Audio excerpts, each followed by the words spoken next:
فرق بین بالشته میکروفایبر با پشم شیشه خیلی ساده. یکی از لحاظ خود ظاهریشه.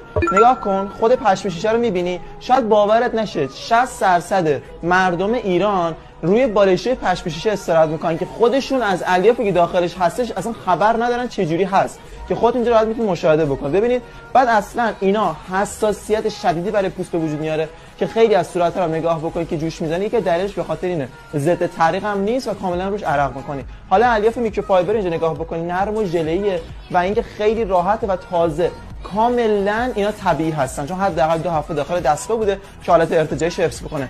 نکته دوم بخوام بهت بگم، خاصیت درمانی داره و طبی مثل کالای پزشکی داروخونه نیستش.